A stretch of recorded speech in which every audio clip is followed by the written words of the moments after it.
before moving on to questions. Wow. Well, my heart is out for the Haney family, Mr. and Mrs. Haney. They lost a 7-year-old daughter.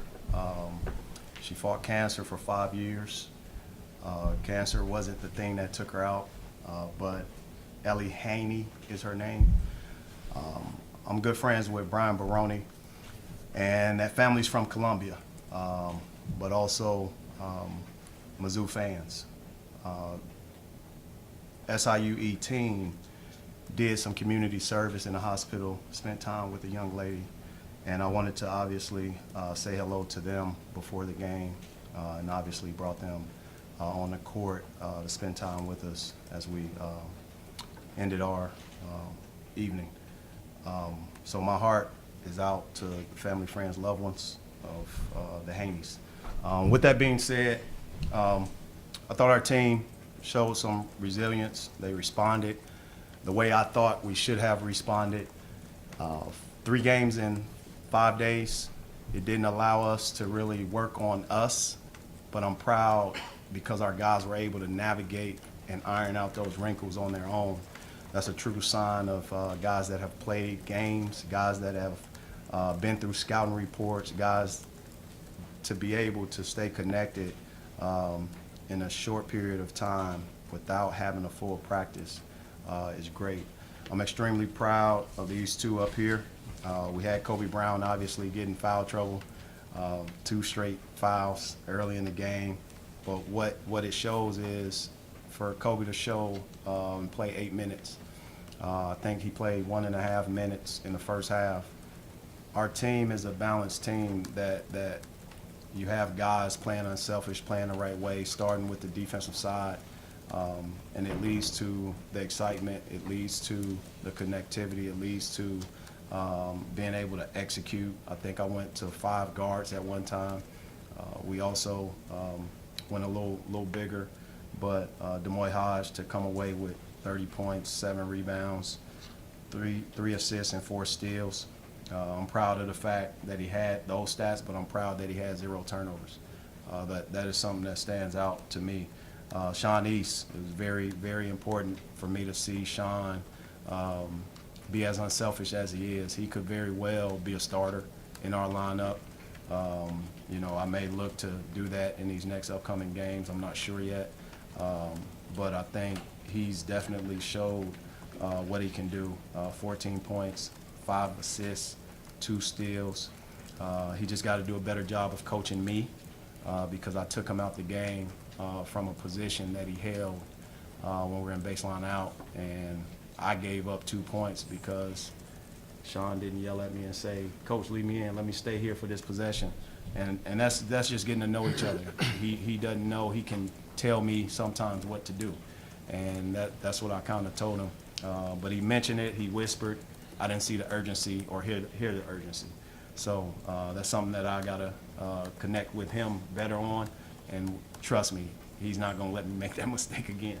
All right, questions? Dennis, you said a couple weeks ago you wanted to see how this team handled early foul trouble for Kobe. You got your wish. Just how did they function on both ends? I need to wish for other things, man. But how did you think they functioned on both ends of the floor? Good, because our team is versatile. I think Trey Gomillion started playing some of the pinch posts and started setting ball screens. He got a pick and roll. I mean, a pass from Isaiah Mosley, but you know, I can go either direction. I would like to have seen DeAndre Golston come away with a better rhythm.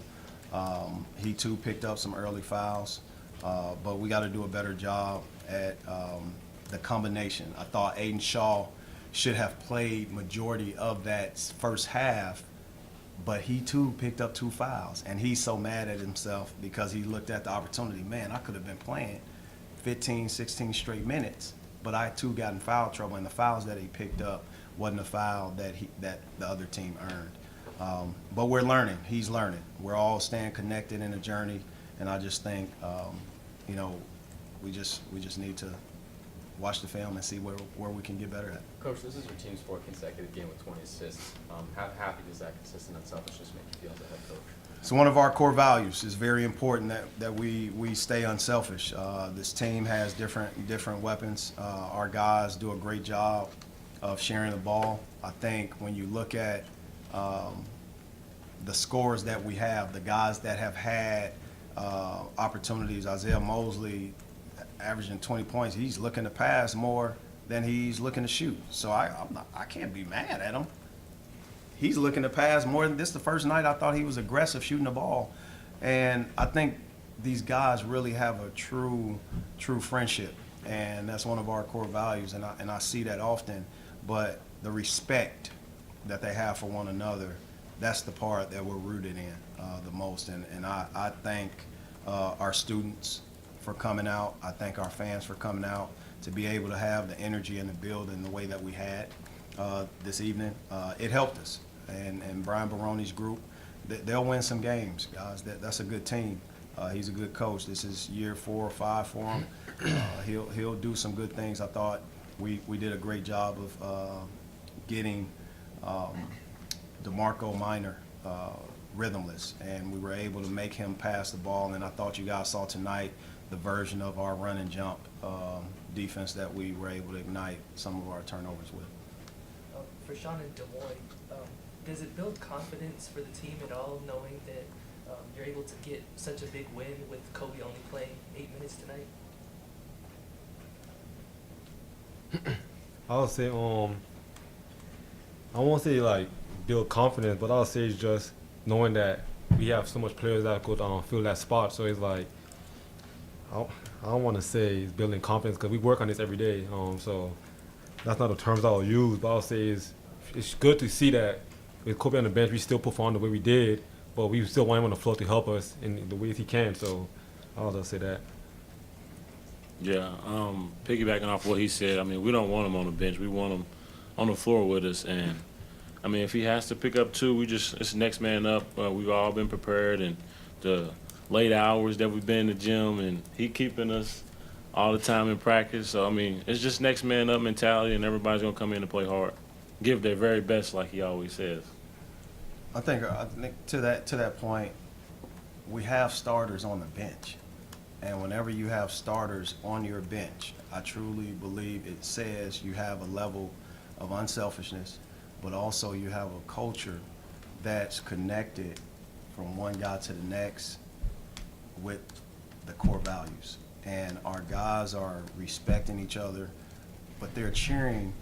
Kobe was cheering, like visibly cheering. And sometimes guys get in those situations and they just sit and they talk themselves out of a rhythm. He was able to still get double digits, which is remarkable. Only 8 minutes, 12. I'm just glad we came out, executed what we need to execute. But there's no doubt about it.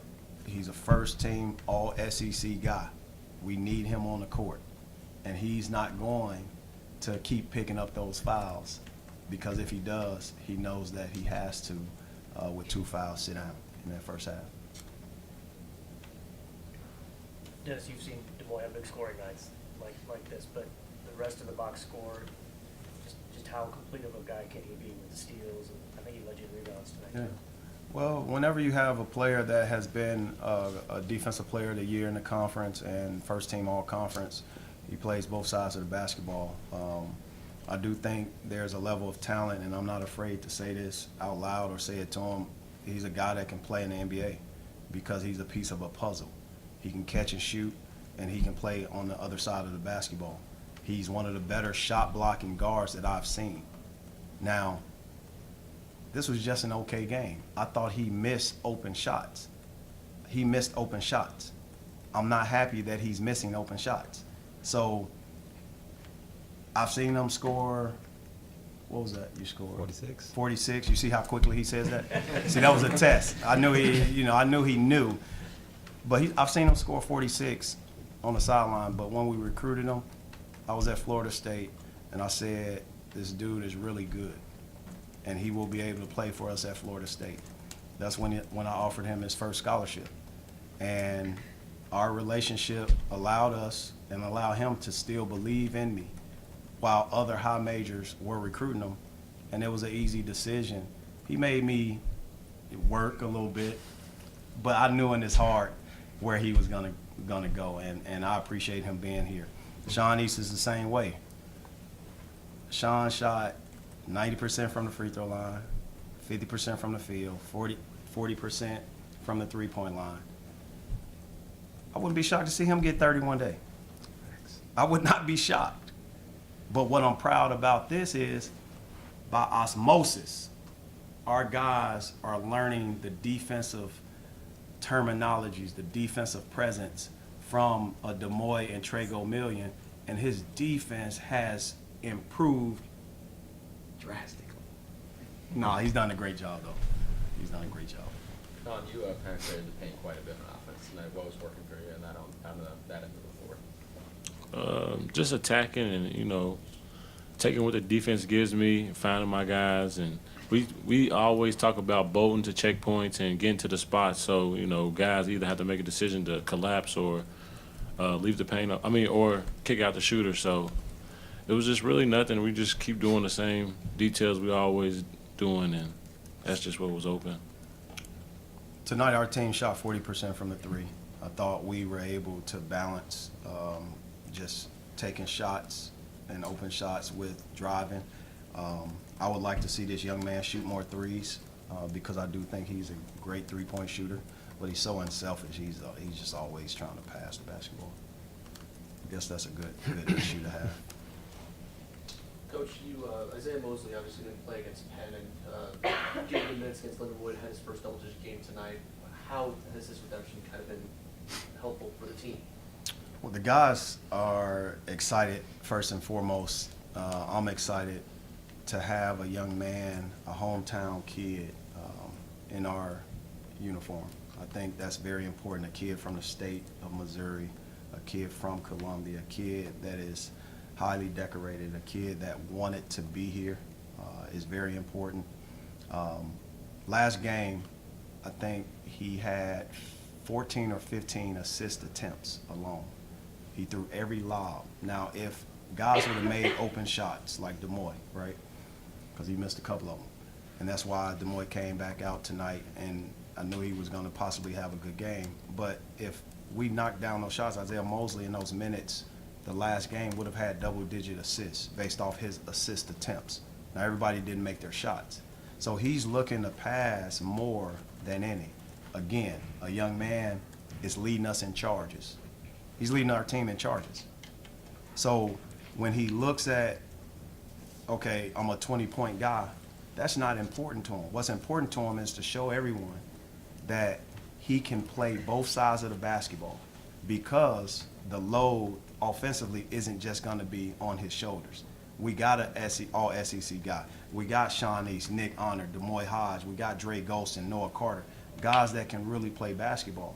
So I think it's important for us to all analyze it and give that young man a pat on the back, because his level of unselfishness is probably wider and more distance than anybody because of what he was able to do the last 2 years and what he's accepting right now. His defense has improved so much. His activity on the defensive end. Think about that block. Think about that block. In four games, I hadn't seen that block.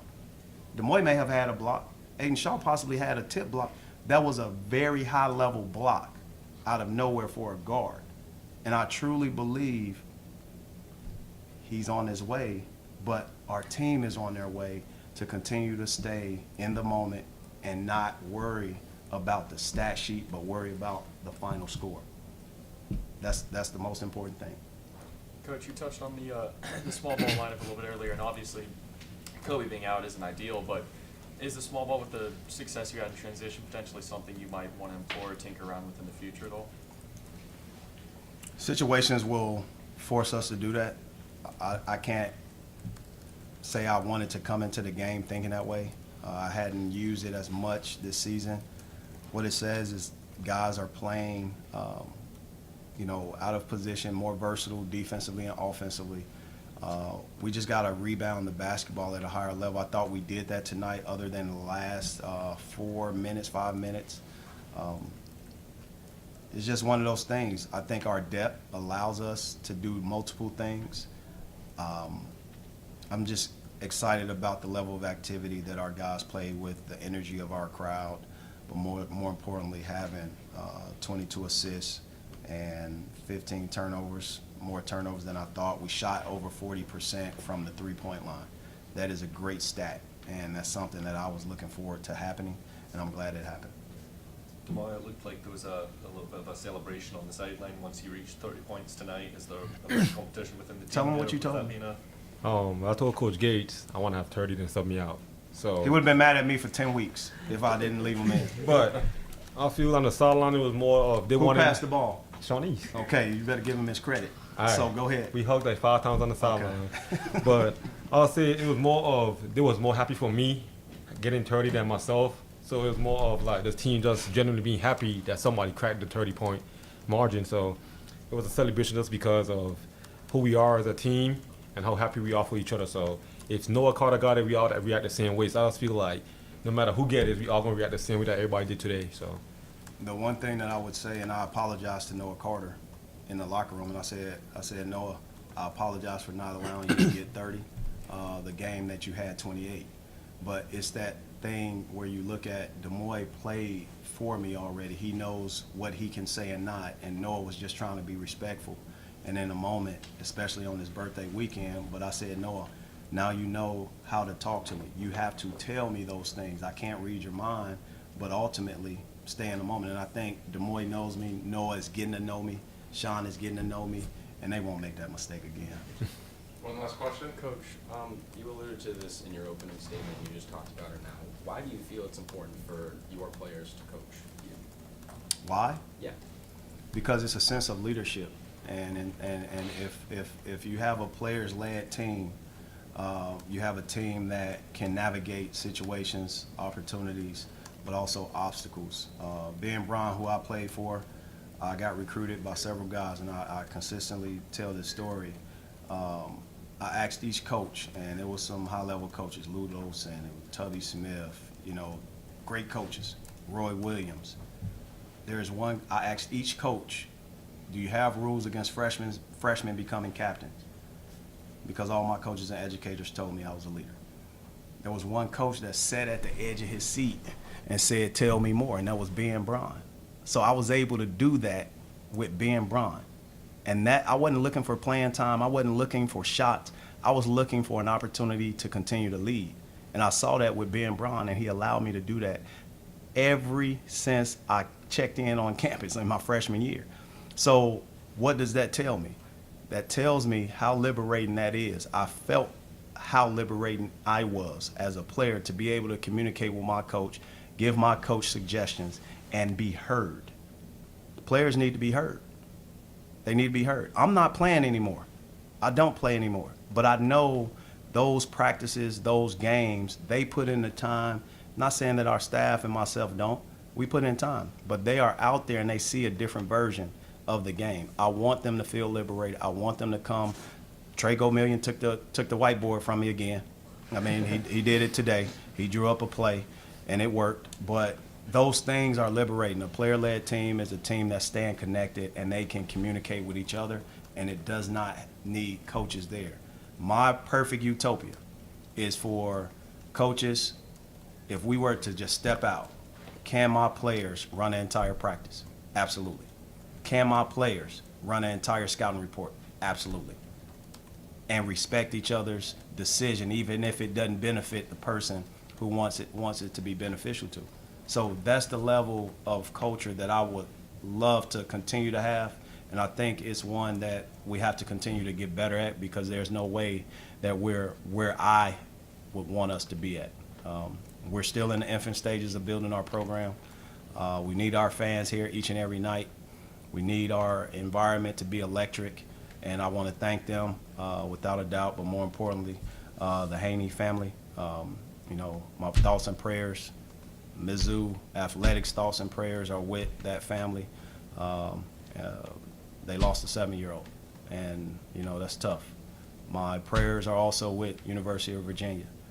I had an opportunity to talk to Tony Elliott. He was an assistant at Clemson when I was an assistant at Florida State. I love to cross-culture sports and learn. He was a guy that I was connected with when I was at Cleveland State, talked. He got his head job. My thoughts and prayers are with the families, friends, loved ones, the entire university. What a horrific incident. And, you know, we're one NCAA. We never like to, we may compete, but we never like to see things like that happen to our student athletes, to our environments, to our communities. And my thoughts and prayers are with them during this time.